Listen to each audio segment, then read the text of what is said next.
Você já se perguntou como seria sentir o amor de Deus de forma tão concreta, tão física, tão indiscutível, que nenhuma dúvida pudesse existir na sua alma? Já se perguntou se Deus realmente te conhece pelo nome, se Ele sabe do que você sente, do peso que você carrega, das noites que passaram sem resposta? Hoje, a gente vai sentar juntos diante de uma cena que aconteceu há quase 2000 anos, numa sala em Jerusalém, durante uma refeição que mudaria a história da humanidade para sempre.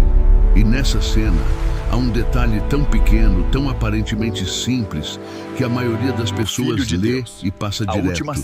Mas quando você entende o que realmente estava acontecendo ali, culturalmente, historicamente, espiritualmente, é impossível não sentir o coração tremer, porque essa cena não é só sobre aquele discípulo, ela é sobre você, o cenário. Estamos no ano 33 depois de Cristo, numa quinta-feira à noite, em Jerusalém. A cidade está em ebulição. É a semana da Páscoa judaica. A Pessach e peregrinos de todo o mundo conhecido estão chegando. Historiadores estimam que Jerusalém, que normalmente abrigava cerca de 60 mil habitantes, chegava a receber entre 250 mil a 300 mil visitantes durante essa festividade. As ruas cheiravam a especiarias, a pão sem fermento, a cordeiros sendo preparados para o sacrifício. Era o momento mais sagrado do calendário hebraico, uma memória viva da libertação do Egito, celebrada por cada família israelita há mais de 1300 anos.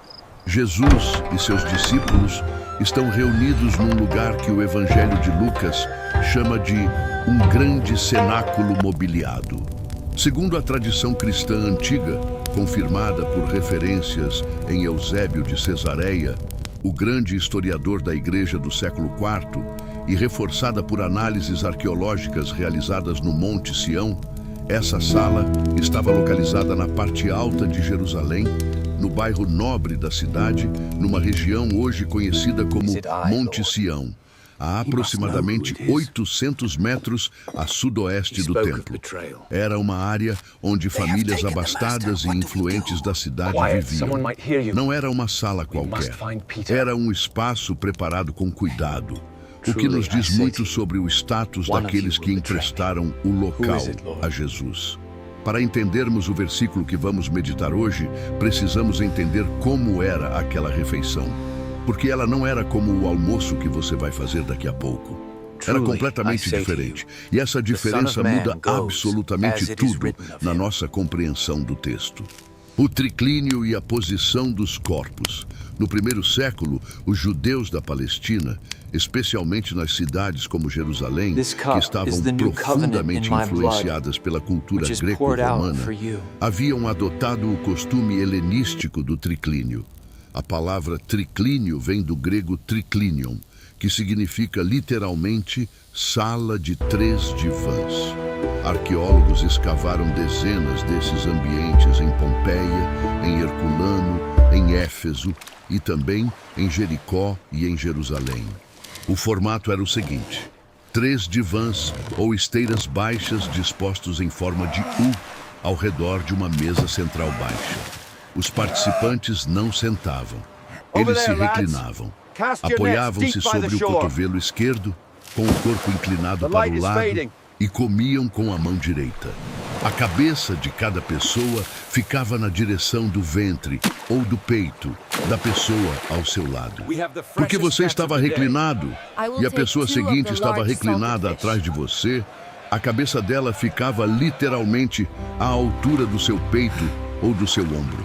Arqueólogos que estudaram os afrescos romanos da época, bem como mosaicos descobertos em Antioquia, que fica na atual Turquia, mostram exatamente essa posição. Estudiosos de cultura greco-romana, como Kenneth Bailey, que passou décadas vivendo no Oriente Médio e estudando os costumes da região, explicam que a posição no triclínio não era aleatória. Ela comunicava algo. Havia uma hierarquia invisível, mas absolutamente compreendida por todos os presentes. O lugar mais In the honrado beginning, God era chamado created de the heavens primus and the earth, acubitus, em and latim, the earth o was primeiro without divã. form A pessoa mais and importante se reclinava no centro do U. À sua direita imediata ficava a segunda pessoa mais importante, o anfitrião ou o convidado de maior honra. E aqui vem algo fascinante. A pessoa que estava à direita do homem mais importante ficava com a cabeça literalmente próxima ao peito desse homem. Era o lugar de intimidade máxima, era o lugar de confiança absoluta. A palavra original que transforma tudo. João 13, versículo 23 diz, na língua original grega, En dianakeimenos eis ekton, mateton, autou, ento kolpo tu Iesou, hon egapa ho Iesous, que em português é traduzido como e estava reclinado um dos seus discípulos no seio de Jesus, aquele a quem Jesus amava. Mas olha o que a palavra grega original revela. A expressão traduzida como no seio é entokolpo. A palavra kolpos, no grego clássico e no grego koiné, que era o grego do povo, o grego que o Novo Testamento usa, carregava um significado extraordinariamente rico. Ela designava o espaço entre o peito e o braço de alguém que se recosta. Era uma palavra de acolhimento físico, de proteção, de intimidade profunda.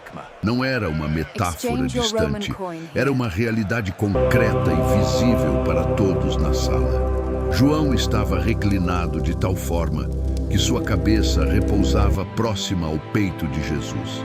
Mas há mais. Essa mesma palavra, kolpos, aparece em outro momento crucial do Evangelho de João. No capítulo 1, versículo 18, João descreve Jesus com estas palavras: Ninguém jamais viu a Deus. O Filho unigênito, que está no seio do Pai, esse o revelou. O mesmo kolpos. Jesus está no kolpos do Pai, e João está no kolpos de Jesus. O evangelista, de forma deliberada e precisa, está criando uma cadeia de intimidade divina. A mesma posição de amor, de segurança, de pertencimento que o filho ocupa diante do Pai, é a posição que o discípulo amado ocupa diante do filho. João está dizendo, o amor que Jesus recebe do Pai, ele reparte com os seus. O discípulo amado. Quem era esse homem? Quem era esse discípulo que João chama de aquele a quem Jesus amava? A tradição cristã, desde Ireneu de Lyon, no final do século II, identifica esse discípulo como o próprio João, filho de Zebedeu. E há razões linguísticas e estruturais muito fortes para isso. João nunca menciona a si mesmo pelo nome em todo o seu evangelho. Em vez disso, usa essa expressão o discípulo amado, como uma espécie de assinatura indireta. É como se ele dissesse, eu não preciso provar quem sou. O que me define é isso, sou aquele a quem Jesus amava. Pense nisso por um momento. João escreveu este evangelho provavelmente entre os anos 80 e 90 depois de Cristo, quando era o único dos 12 apóstolos ainda vivo. Ele tinha sobrevivido ao martírio de Tiago, seu próprio irmão. Tinha visto Pedro ser crucificado de cabeça para baixo em Roma. Tinha visto a destruição de Jerusalém no ano 70, quando o general Tito, filho do imperador Vespasiano, devastou a cidade e incendiou o templo. Tinha sido exilado para a ilha de Patmos pelo imperador Domiciano. Tinha carregado o peso de décadas de perseguição, de perda, de luto. E mesmo assim, ao escrever sobre si mesmo, não se identificou pela força, pela resistência, pela longevidade ou pela fidelidade. Se identificou como aquele que foi amado. Para João, o amor de Jesus era a sua identidade mais fundamental, mais do que qualquer conquista ou sofrimento suportado. Historiadores como Raymond Brown e Richard Bauckham, dois dos maiores especialistas em literatura joanina do século XX, apontam que essa forma de autodesignação não era apenas humildade literária, era uma declaração teológica. João estava ensinando algo sobre o que significa ser discípulo de Jesus. Não é sobre o que você faz por ele, é sobre o que ele faz por você, é sobre ser amado. a noite mais pesada do mundo. Precisamos entender o contexto emocional daquela noite para apreciar profundamente o que aquela posição significava. Porque não era uma noite comum. Era a noite mais carregada da vida de Jesus. Ele sabia de tudo. Sabia que Judas estava prestes a sair para entregá-lo. Sabia que Pedro o negaria 3 vezes antes do galo cantar. Sabia que todos os outros fugiriam. Sabia do Getsêmani que o esperava, do suor de sangue, da agonia que viria. Sabia da cruz. João, capítulo 13, versículo 1, nos diz expressamente que Jesus, sabendo que a sua hora tinha chegado de passar deste mundo para o Pai, tendo amado os seus que estavam no mundo, amou-os até o fim. Até o fim. A palavra grega é eistelos, até a completude, até a perfeição, até o limite absoluto. E no meio dessa noite de peso inimaginável, Jesus estava reclinado à mesa, e João estava ao seu lado, com a cabeça próxima ao seu peito, sentindo o calor daquele corpo, ouvindo, talvez, o batimento do coração de Deus encarnado. E Jesus permitia isso, não se afastou. Não ficou tão absorto na dor iminente que esqueceu daquele jovem ao seu lado. Mesmo sabendo de tudo que viria, Jesus escolheu estar presente, inteiro, amoroso, disponível. Arqueólogos e historiadores que estudaram os padrões culturais da Palestina do primeiro século observam que, num jantar formal, como a última ceia, a disposição dos lugares era decidida antes da refeição e comunicava muito sobre os relacionamentos. João estava no lugar que foi dado a ele por Jesus. Não foi uma coincidência. Não foi João que se colocou ali por audácia. Aquele era o lugar de honra, o lugar do confidente, o lugar do mais próximo. E Jesus escolheu João para ocupá-lo naquela noite. O que os olhares na sala viam. Imagine por um momento o que os outros discípulos estavam vendo. Lucas nos conta, nesse mesmo contexto da última ceia, que eles estavam discutindo entre si quem seria o maior entre eles. Havia tensão de ego, de ambição, de rivalidade no ar daquela sala. E no meio de tudo isso, João estava simplesmente ali, reclinado, próximo, em silêncio de intimidade, não tentando provar nada, não argumentando sua grandeza, apenas sendo amado e sabendo disso. Há algo profundamente subversivo nessa imagem. A verdadeira grandeza no reino de Deus não vem de quem discute mais alto, de quem argumenta mais veementemente por sua posição, de quem demonstra mais poder ou eloquência. A verdadeira grandeza vem de quem sabe receber o amor de Jesus e descansar nele. Quem está próximo o suficiente para ouvi-lo, para perguntar, para confiar. O versículo 24 nos conta que Simão Pedro, que estava em outro lugar à mesa, não conseguia perguntar diretamente a Jesus quem seria o traidor. Então, fez sinal para João, pedindo que ele perguntasse. Pedro, o líder, o impulsivo, o que seria o primeiro papa segundo a tradição católica, precisou intermediar sua pergunta através de João, porque João estava onde Pedro não estava. João estava próximo, e proximidade dá acesso, que posição hierárquica não dá. A revelação que muda tudo. E aqui está o que mais impressiona. Tanto a verdade espiritual quanto as descobertas modernas confirmam que aquele momento era extraordinário por razões que vão muito além da emoção de uma boa história. Especialistas em psicologia do apego, uma área da psicologia do desenvolvimento que estuda como os seres humanos constroem vínculos seguros, explicam que a experiência de ser recebido, acolhido, mantido próximo por alguém que você respeita e ama, tem um efeito transformador no ser humano. John Bowlby, o pai da teoria do apego, demonstrou que o ser humano é fundamentalmente relacional, que nossa identidade mais profunda se forma no contexto de vínculos seguros. Quando nos sentimos verdadeiramente amados e aceitos por alguém a quem consideramos grande, algo muda em nós de forma permanente. João passou aquela noite inteira a noite mais carregada da história humana, no lugar mais seguro do universo, próximo ao peito daquele que é o amor em pessoa. E isso o formou, isso o moldou. Historiadores e teólogos frequentemente observam que João é o único dos evangelistas que usa a palavra amor de forma tão central e repetitiva em seus escritos. Sua primeira epístola, provavelmente escrita quando ele tinha mais de 80 anos, começa com uma declaração que ressoa com toda a experiência de sua vida. Deus é amor. Não. Deus ama. Não. Deus é poderoso. Ou Deus é justo. Deus é amor. Na essência, na natureza mais íntima. Isso não é teologia abstrata. Isso é o testemunho de alguém que apoiou a cabeça no peito de Jesus e sentiu essa verdade de dentro para fora. A geografia do amor. Há um detalhe geográfico que quero que você perceba.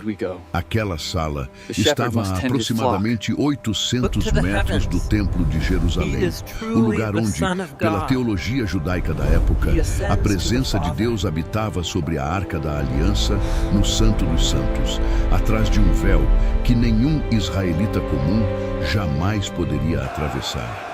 Apenas o sumo sacerdote entrava ali uma vez por ano, no dia do perdão. E mesmo ele entrava com tremor, com incensório fumegante, com sangue de sacrifício. A distância entre o povo e Deus era medida não apenas em metros, mas em categorias ontológicas, em essência. Deus era inacessível. Deus era santo de uma forma que tornava a aproximação humana impossível sem mediação, sem ritual, sem sangue.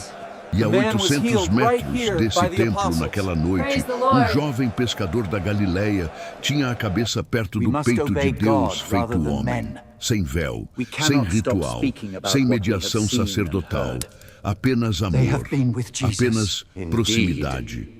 Apenas o colpos, aquele espaço acolhedor entre o peito e o braço, aberto e disponível.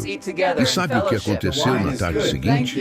O véu do templo, um tecido de 4 metros de largura, 20 metros de altura e a espessura de um palmo de mão, segundo o Talmud, foi rasgado de cima a baixo.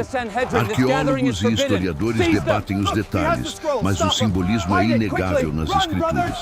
O acesso que João experimentou naquela noite, a proximidade sem véu, o coração de Deus acessível, o colpos aberto, se tornou a experiência disponível para todo aquele que crê. O que era privilégio de um, tornou-se herança de todos. Quem é o discípulo amado? A pergunta que fica a um debate fascinante entre estudiosos sobre a identidade do discípulo amado. Alguns pesquisadores, como James Charlesworth, da Princeton Theological Seminary, sugeriram que o discípulo amado pode ter sido um personagem arquetípico, uma espécie de figura ideal que o evangelista criou para representar o discípulo perfeito. Mas o que é extraordinário é o seguinte: mesmo que essa leitura fosse correta, e a maioria dos estudiosos continua preferindo a identificação com João, o efeito teológico seria ainda mais profundo. Porque então João estaria dizendo: você, leitor, é o discípulo amado. Você é aquele a quem Jesus ama. Mas eu acredito que a verdade histórica é mais poderosa do que qualquer metáfora. João era uma pessoa real.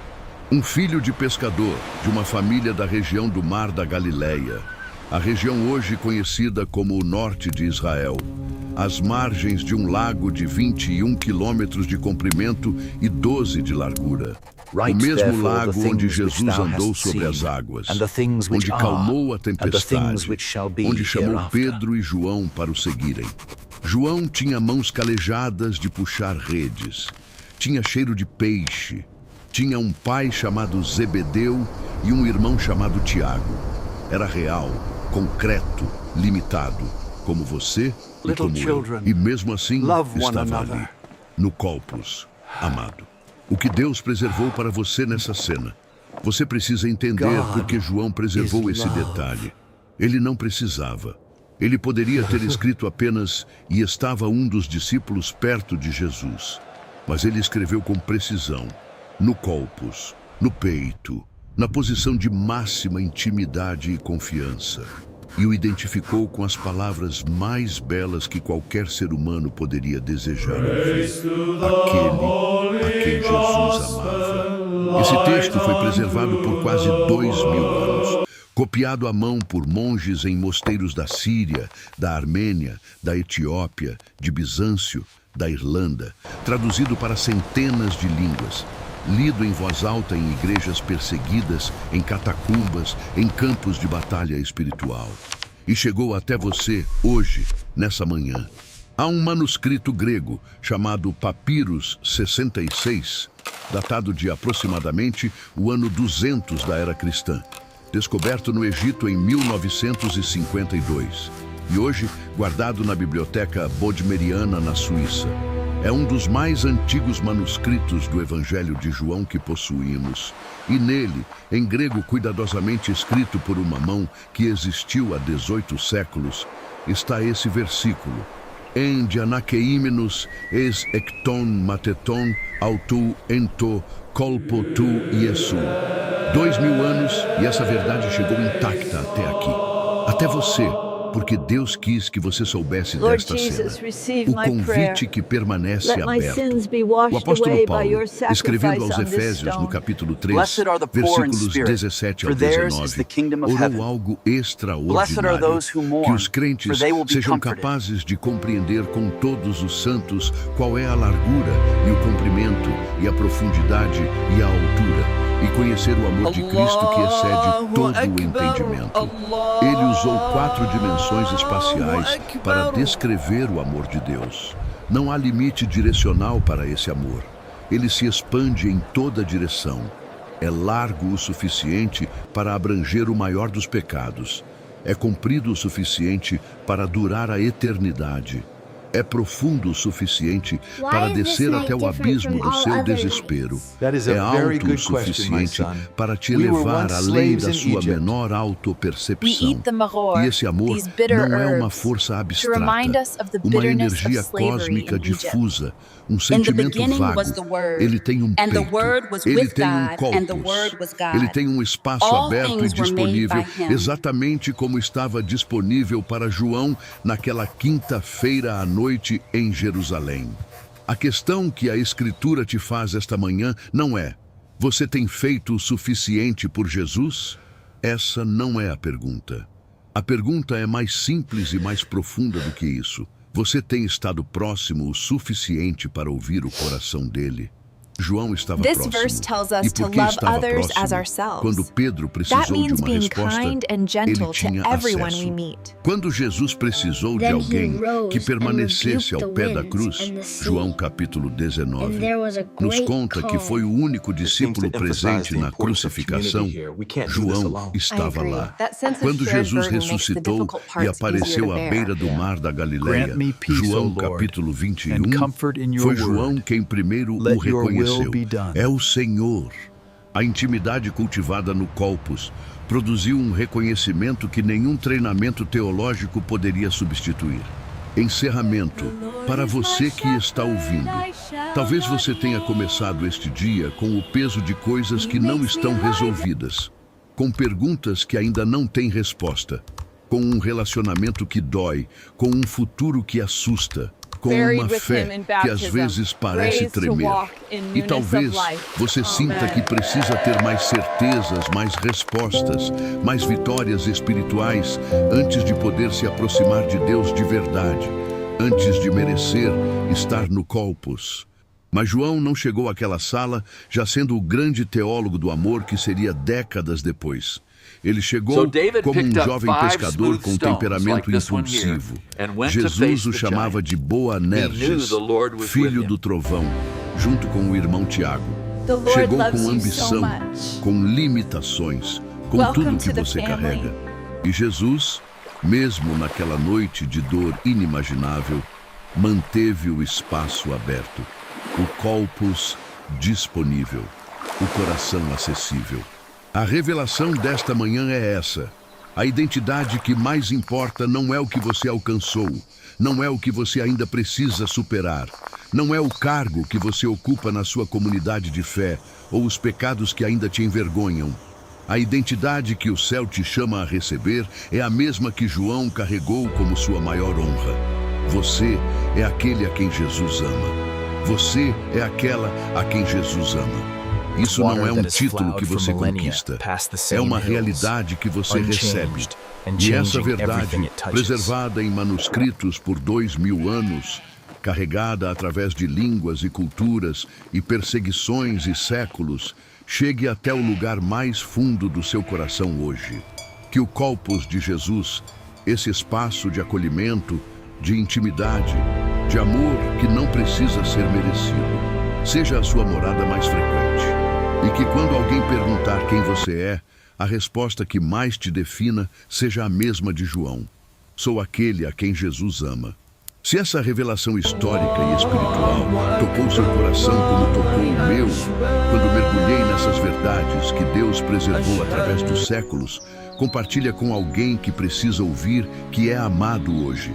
Porque talvez o maior ministério que você exerça nesta semana seja simplesmente dizer a uma pessoa: você sabe que Jesus te ama, de verdade, com colpos abertos, como ele amou João. Que Deus te abençoe. Até amanhã.